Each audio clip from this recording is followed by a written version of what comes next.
Namaskar, a warm welcome to World News and Indian Perspective on All India Radio. This is Anita Anand bringing glimpses of the major developments of the day from across the globe. Over the next half an hour, we shall bring to you the latest from the world of politics, economy, sports, entertainment and more. The headlines: India to become a developed country by 2047 with joint efforts of people, asserts Prime Minister Narendra Modi. Indian Finance Minister Nirmala Sitharaman reviews performance and preparedness of public sector banks amid stress in global banking system. Second G20 Framework Working Group meeting under India's presidency concludes in Chennai. France bans use of mobile apps TikTok, Twitter and Instagram on official phones. At least 23 people killed as powerful tornado and storms hit Mississippi in the United States. Indian pugilists Neetu Ghangas and Sweetie Bura clinched gold medals at Women's World Boxing Championships in New Delhi. And in badminton, Indian men's doubles pair of Satvik Sairaj Rankireddy and Chirag Shetty enters finals of Swiss Open.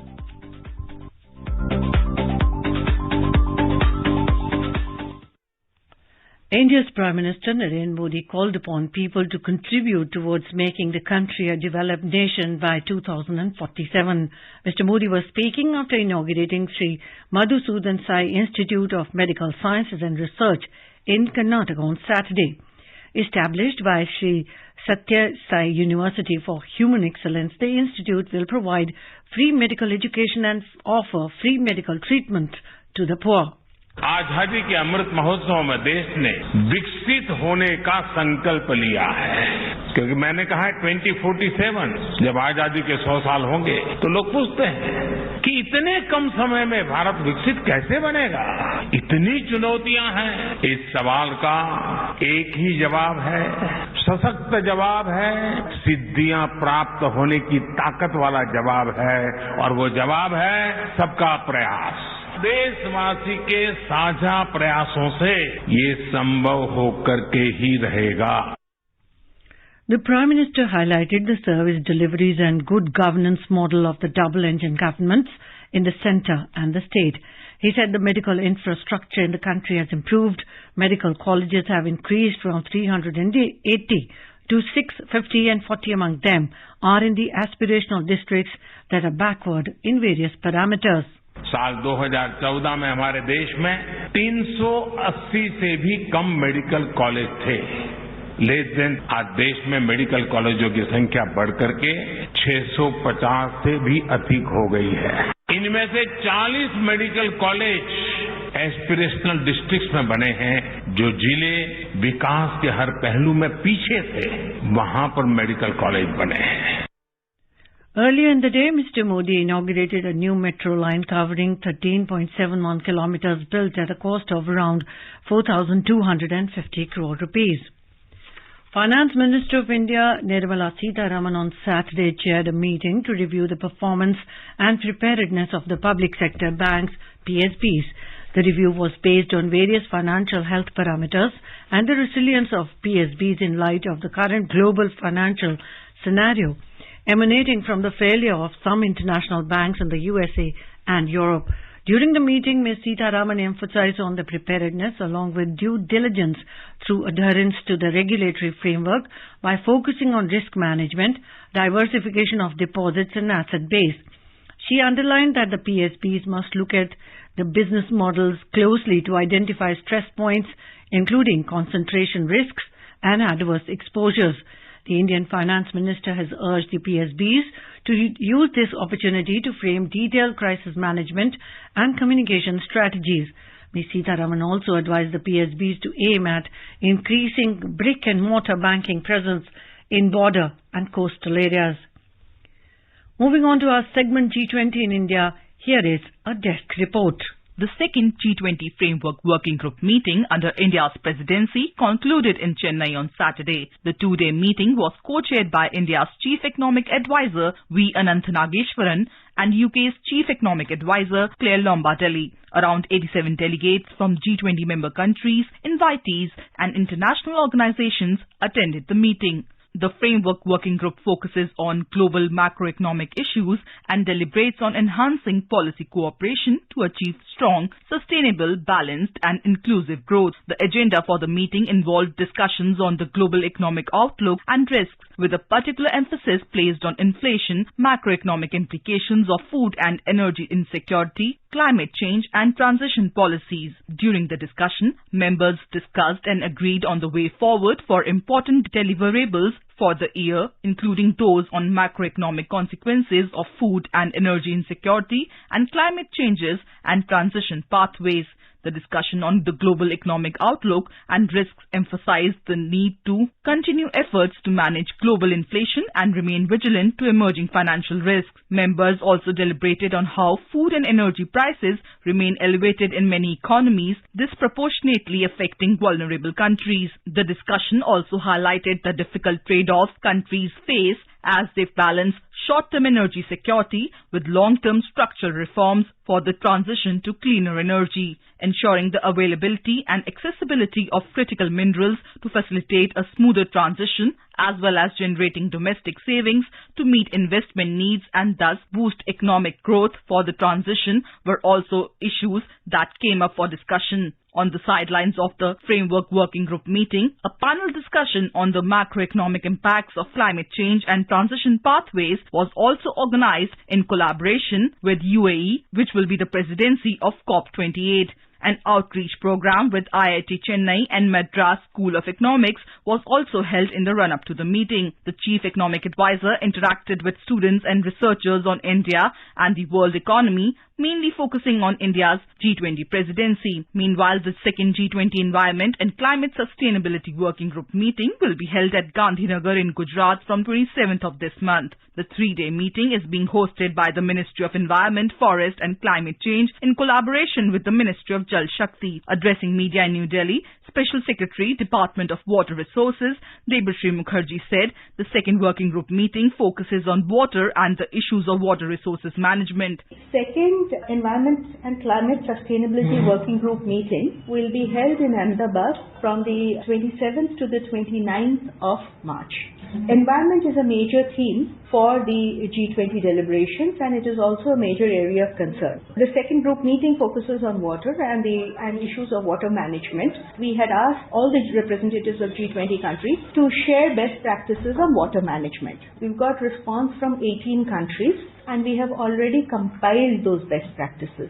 Ms. Mukherjee said the meeting also provides an opportunity to India to showcase its traditional water management practices as well as technical capabilities in terms of designing and implementing mega water projects. India's work on achieving Jal Jeevan Mission and the Swachh Bharat Mission, universalization of access to drinking water and sanitation. We will talk about groundwater management, which is essential to sustain the efforts that we have made to universalize services. Then we will talk about climate resilient water infrastructure. India is implementing one of the largest dam rehabilitation programs in the world, and this is India's commitment to ensuring that our important water infrastructure is climate ready. Swati Rakheja for World News. Indian Home Minister Amit Shah has said that the fight against Maoists in Chhattisgarh's Bastar region is now in the final stage of victory. He said CRPF has played an important role in reducing the influence of Maoists. The Indian minister was speaking at the 84th Raising Day celebration of Central Reserve Police Force CRPF at Jagdalpur, the headquarters of Bastar Division in Chhattisgarh, on Saturday.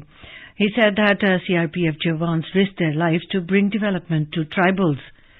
During the event, Mr. Shah virtually launched the weekly news bulletin in Halbi dialect to be broadcast by All India Radio.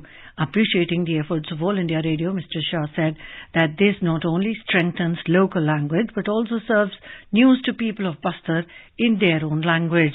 The 15-minute long weekly news bulletin will be broadcast from All India Radio, Jagdalpur Kendra, every Sunday at 7:30 a.m.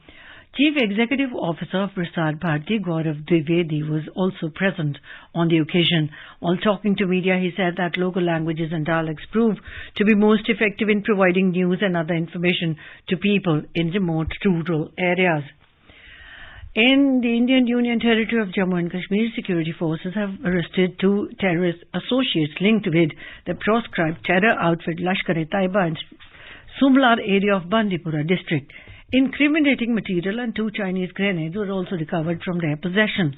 A case under relevant sections of law has been registered at Bandipora police station and further investigation has been initiated. Railways Minister of India Ashwini Vaishnaw has said the Udhampur-Srinagar-Baramulla railway line project in Jammu and Kashmir will be completed by early next year. He was talking to media persons at Srinagar railway station at Naugam on Saturday. The minister maintained that after connecting with Udhampur, Srinagar and Baramulla with train services, a specially built Vande Bharat train will be introduced on the rail section.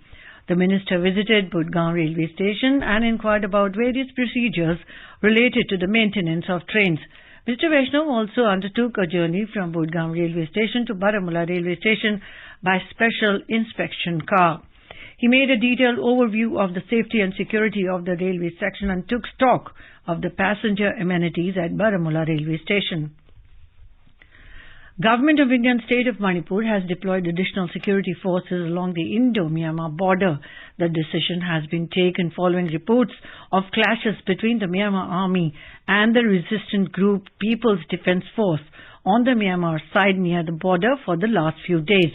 Talking to media, Manipur Chief Minister N. Biren Singh said 24/7 food patrolling has been intensified along with the deployment of additional forces of IRB, police and other security personnel along the border areas to avoid untoward incidents. He said no reports have been received of crossing over of Myanmar citizens to Manipur due to the clash. In Manipur, the disturbed area status under the Armed Forces Special Powers Act 1958 has been lifted from the jurisdiction of 4 more police stations. State Chief Minister N. Biren Singh thanked Prime Minister of India Narendra Modi and Home Minister Amit Shah for acknowledging the sentiments of the public of Manipur and bringing peace and normalcy to the state. The new 4 police stations from where the disturbed area status has been lifted are Nambol, Lekhamkhong, Moirong and Wangkoi police stations. Earlier, the government had lifted the status from the jurisdiction of 15 police stations. With the new decision, the status is no more implemented in altogether 19 police stations of Manipur. Speaking to media persons this evening, Mr. Biren said under the guidance of Prime Minister and Union Home Minister, Manipur has witnessed progress in several areas. Many unlawful insurgency groups and cadres have joined mainstream society. He added, therefore, the government has been able to lift the disturbed area status from the jurisdiction of more police stations. The government of India had asked the states and union territories to keep a close watch on the evolving causes of diseases including COVID-19, influenza-like illness, ILI, and severe acute respiratory illness, SARI, in the country. In an advisory, the Health Ministry said that COVID-19 and influenza share a number of similarities in terms of mode of transmission, high-risk population, clinical signs and symptoms. It said these diseases can be prevented by following simple public health measures, including avoiding overcrowded and poorly ventilated settings, using handkerchiefs and tissue while sneezing or coughing, wearing a mask in crowded and closed settings, maintaining hand hygiene, and avoiding spitting in public places. The ministry also stressed raising community awareness regarding adherence to respiratory and hand hygiene to limit the transmission of these diseases. Indian Health Minister Dr. Mansukh Mandaviya has said that the country is ready to lead from the front and become the voice of the global south in the collaborative fight against tuberculosis TB. Dr. Mandaviya was addressing the 36th board meeting of the Stop TB Partnership in New Delhi today. The health minister stated that India has identified 3 important health priorities under the G20 presidency, and all of these are focused on universal health coverage and relevant to our response for TB elimination. In today's Hotspots section, we bring you a news commentary on India's commitment to eradicate TB by 2025. Prime Minister Narendra Modi, during the visit to his parliamentary constituency Varanasi, addressed the One World TB Summit at Rudraksh Convention Centre on the occasion of World Tuberculosis Day. The summit was organized by the Ministry of Health and Family Welfare and Stop TB Partnership. Founded in 2001, the Stop TB Partnership is a United Nations-hosted organization that amplifies the voices of the people, communities and countries affected by TB. The Prime Minister also launched various initiatives, including the TB Mukt Panchayat initiative, the official pan-India rollout of a shorter TB preventive treatment, family-centric care model for TB, and release of India's annual TB report 2023. He also awarded select states and UTs and districts for their progress towards ending TB. Addressing the summit, Mr. Modi said Kashi has been evident of the fact that no matter how big a challenge, there is always a way out to deal with it. In the past few years, India in its fight against TB has worked on multiple fronts such as people's participation, treatment innovation, tech integration, enhancing nutrition and others. India has done a great job in the fight against TB through people's participation. The Prime Minister said the new thinking and approach with which India began working against TB since 2014 is truly unprecedented. India's efforts should also be known to the whole world because it is a new model of the global fight against TB. Mr. Modi said it is a matter of happiness that this summit is happening in Kashi. Some time ago, India also took the initiative to take forward the vision of One Earth, One Health, and now through One World TB Summit, India is fulfilling another resolution of global good, he said. The Prime Minister emphasized that India has worked on many fronts in the fight against TB in the last 9 years.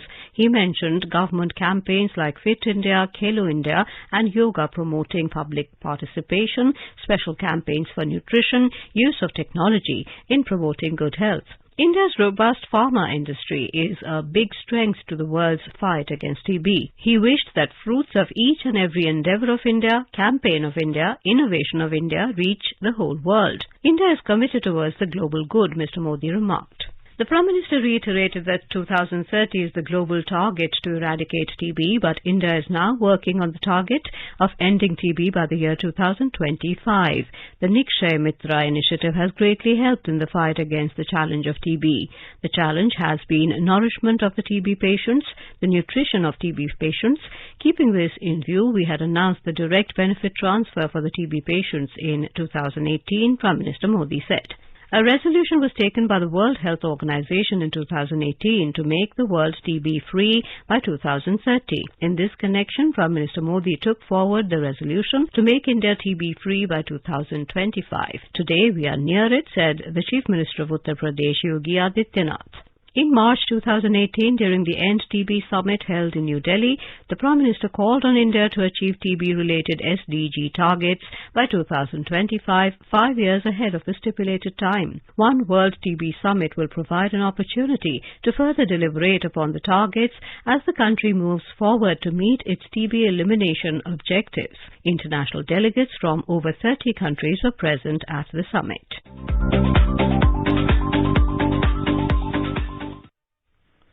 This is All India Radio giving you the world news. Welcome back to World News. In the United States, at least 23 people were killed after a tornado and severe storms swept through the state of Mississippi last night. The Southern States Emergency Management Agency said at least 4 people were missing and dozens were injured, while tens of thousands of people in Mississippi, Alabama and Tennessee were without power. Mississippi Governor Tate Reeves said the death toll is expected to rise further as search and rescue operations continue in Sharkey and Humphreys counties. The National Weather Service warned residents that as cleanup operations continue, dangers remain even after the storms move on. Last month, a series of tornadoes lashed the central U.S., leaving a trail of wreckage and injuries as winter storms caused extreme weather around the country. U.S. President Joe Biden has warned Iran that the America would act forcefully to protect its citizens. President Biden's statement came after the U.S. military carried out airstrikes against Iran-backed forces in retaliation for an attack in Syria. Later, officials said that another U.S. service member was wounded yesterday in the latest tit-for-tat strike between Iran-backed forces and U.S. personnel in Syria. It comes on top of 7 casualties on Thursday, which Washington blamed on a drone of Iranian origin, and it included an American contractor being killed and 5 U.S. troops and another contractor being wounded. Intel co-founder and creator of Moore's Law, Gordon Moore, died at the age of 94 in Hawaii. Intel and the Gordon and Betty Moore Foundation announced in a press release today. Gordon Moore was the driving force behind the development of modern computing devices. Mr. Moore began working on semiconductors in the 1950s and co-founded the Intel Corporation in 1968, which grew into the world's largest semiconductor maker at one point. Paying tribute to him, Google CEO Sundar Pichai, in a tweet, said Moore was an inspiration to him. His vision inspired many to pursue technology. Calling him a true visionary, Apple CEO Tim Cook said the world has lost a giant in Gordon Moore. France has announced that it is banning the recreational use of TikTok, Twitter, Instagram and other mobile applications on government employees' phones because of concerns about insufficient data security measures. The move follows similar restrictions on TikTok in democratic countries amid fears about the popular video sharing app's Chinese connections. However, the French decision also encompassed other platforms widely used by government officials, lawmakers and President Emmanuel Macron himself. The French Minister for Transformation and Public Administration, Stanislas Guerini, said in a statement that recreational apps aren't secure enough to be used in state administrative services and could present a risk to the protection of data. The ban will be monitored by France's cybersecurity agency. The statement said the decision came after other governments across the globe took measures targeting TikTok. Mr. Guerini's office said the ban will also include Twitter, Instagram, Netflix, gaming apps like Candy Crush, and dating apps. The US, Britain, the European Union, and others have already banned TikTok on government phones. In Rwanda, Paul Rusesabagina, a former hotel manager portrayed as a hero in the Hollywood film Hotel Rwanda, has been released from prison. Rwandan court has sentenced him to 25 years for terrorism 2 years ago. A government spokesperson said that Rusesabagina's sentence had been commuted by presidential order. Mr. Rusesabagina, 68, is credited with saving around 1,200 people during the 1994 genocide. The U.S. President Joe Biden called the news of his release a happy outcome. Indian Environment Minister Bhupendra Yadav said that Project Cheetah is in line with Prime Minister Narendra Modi's commitment to environmental protection and wildlife conservation. He said this project will lead to enhanced livelihood opportunities for the local communities through eco-development and eco-tourism activities. Mr. Yadav said this while chairing a meeting of the Consultative Committee of Parliament on Project Cheetah in New Delhi. Mr. Yadav expressed his gratitude for the steps taken by the Government of India for bringing the cheetah back to India and restoring its lost glory. He stated that the government is determined to conserve and protect wildlife and the environment with the active participation of all stakeholders. Millions of people around the world observed the annual Earth Hour on Saturday to raise awareness about the climate change. The Earth Hour event encourages individuals to turn off all lights and electrical appliances at their homes and offices for an hour to promote awareness about energy conservation. It is a global annual initiative of the Worldwide Fund for Nature. The day aims to increase awareness and spark global conversations on protecting nature, tackling the climate crisis, and working together to shape a brighter future for us all. In India, as part of the campaign, various important government buildings and historical monuments dimmed their lights from 8:30 p.m. to 9:30 p.m. In the national capital, the lights were dimmed at Akshardham Temple. In Kolkata, lights at the iconic Howrah Bridge were turned off to conserve energy. Mumbai also contributed towards saving the electricity as the lights at Chhatrapati Shivaji Maharaj Terminus were switched off. The movement of the Earth Hour began in 2007 in Australia, and it has now become a global campaign wherein non-essential lights are turned off at 8:30 p.m. on a specific day towards the end of March. Prominent landmarks around the globe, including Sydney Opera House in Australia, New York's Empire State Building, the Eiffel Tower in Paris, and Moscow's Red Square, observe the hour by going dark. And now here is a report from the world of sports.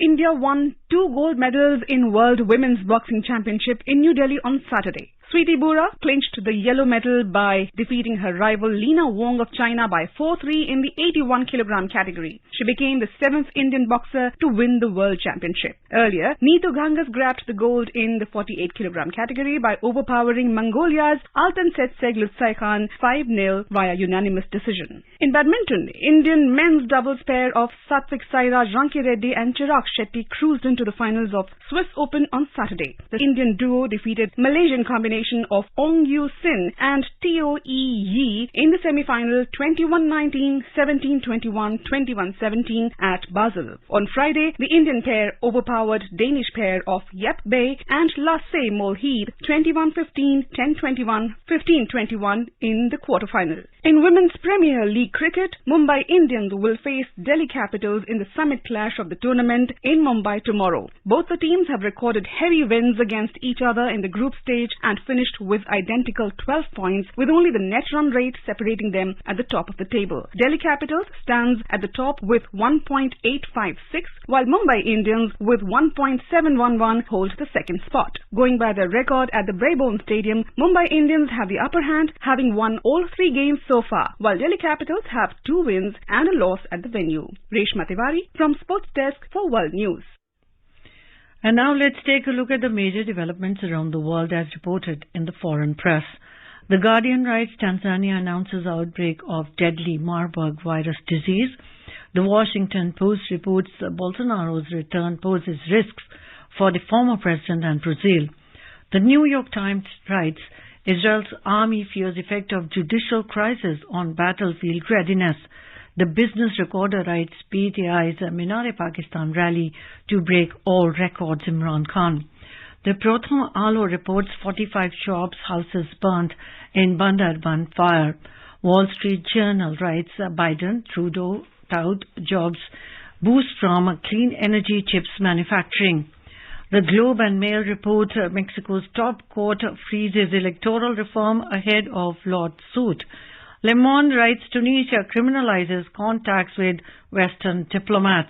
The Financial Times writes top Democrats lash out at new wave of Republican climate denialism. South China Morning Post says China calls for tighter trade ties with New Zealand. The Japan Times reports Kishida next China envoy farewell meeting amid strained times. The Straits Times reports conflict in Syria escalates following attack that killed a U.S. contractor. CNN Business reports as banks aren't out of the woods yet, and neither is the economy. Sydney Morning Herald writes UN decries killing of Ukrainian Russian POWs as strikes kills 10 civilians. New Age reports Rishi Sunak stresses democratic values in talks with Netanyahu. And now a quick look at the headlines once again.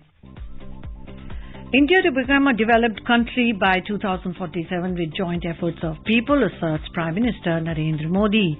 Indian Finance Minister Nirmala Sitharaman reviews performance and preparedness of public sector banks amid stress in global banking system.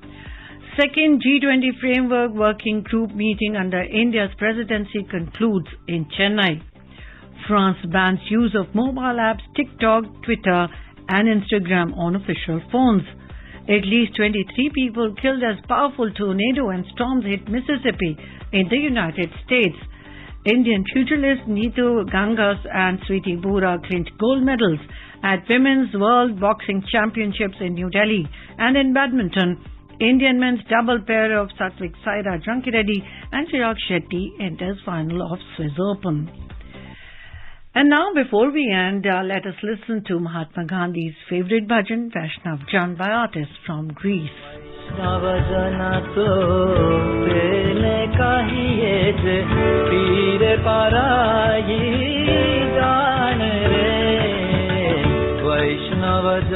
तो तेने काहिए जे पीर पारागी जान रे पर दुखे उपकार करे तो ये मन अभिमान नान रे.